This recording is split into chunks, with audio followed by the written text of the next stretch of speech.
Oh my goodness, my feet are killing me. Can we just sit here forever and never go back to the airport? Ha! I feel you. This latte is literally saving my life right now. Same. Sitting here right now, looking out at the palm trees, it's hard to believe we almost didn't enjoy this trip. Almost? We definitely had a rough start. Remember day one? How could I forget?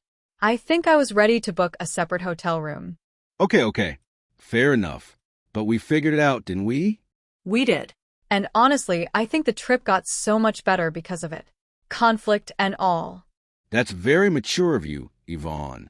Don't push it, Jesse. Let's just be honest about it. Day 1. Hollywood Boulevard. You wanted to spend 3 hours at the Walk of Fame, and I was dying in the heat. To be fair, it was on our itinerary. Jesse, it was 95 degrees. And you kept stopping at every single star on the sidewalk. I'm a movie buff. That place means a lot to me. I should have checked the weather forecast and planned better.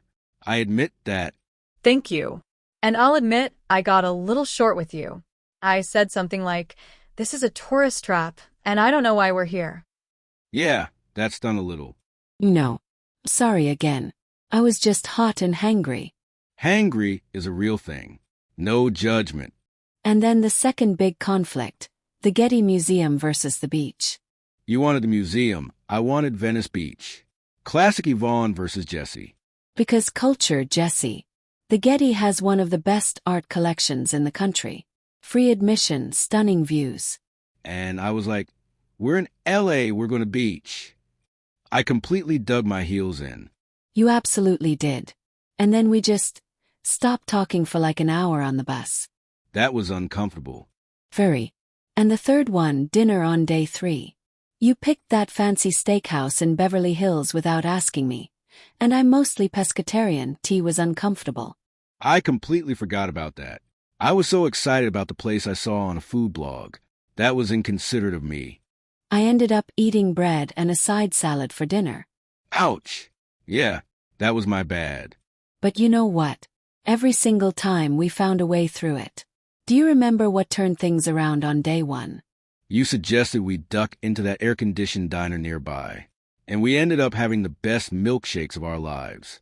And once we cooled down, literally and figuratively, we could actually talk.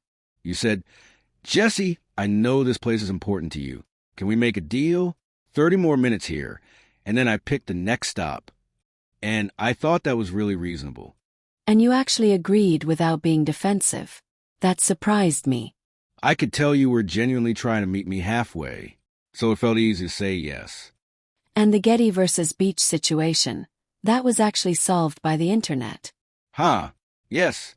You Googled and found out we could do both if we just reorganize the schedule. Morning at the Getty, afternoon at Venice Beach. Best of both worlds. And Venice Beach ended up being your favorite part of the whole trip, didn't it? Don't tell anyone. But yes, I loved it. The street performers, the murals, the energy. It was electric. See? Sometimes the thing you resist ends up being the thing you love most. Philosophical, Jesse. I have my moments. And the dinner situation, you handled that really well, actually. You called the restaurant ahead and asked if they could accommodate me.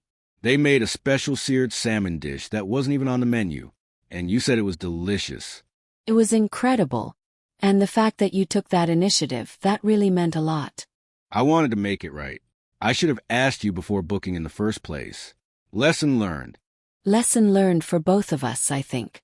Okay, enough about the hard parts. What was your absolute favorite moment of the whole trip? That's tough. Okay. Griffith Observatory at sunset. Down. Oh, that was stunning.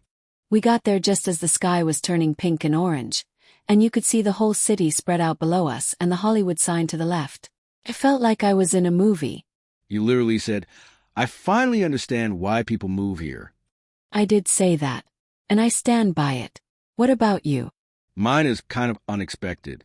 It was a grand Central Market downtown on day 2. Oh, that place was amazing. All the food stalls, the noise, the smells. It reminded me of being a kid in a big city for the first time. Everything felt alive, and we shared that giant breakfast burrito. That neither of us could finish. And we just sat there, people watching for an hour. No agenda, no rushing, just being present.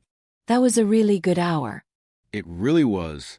And I think that's what I remember most, not the famous landmarks, but the in-between moments. Agreed. Oh, and can we talk about the surprise we stumbled upon in Silver Lake?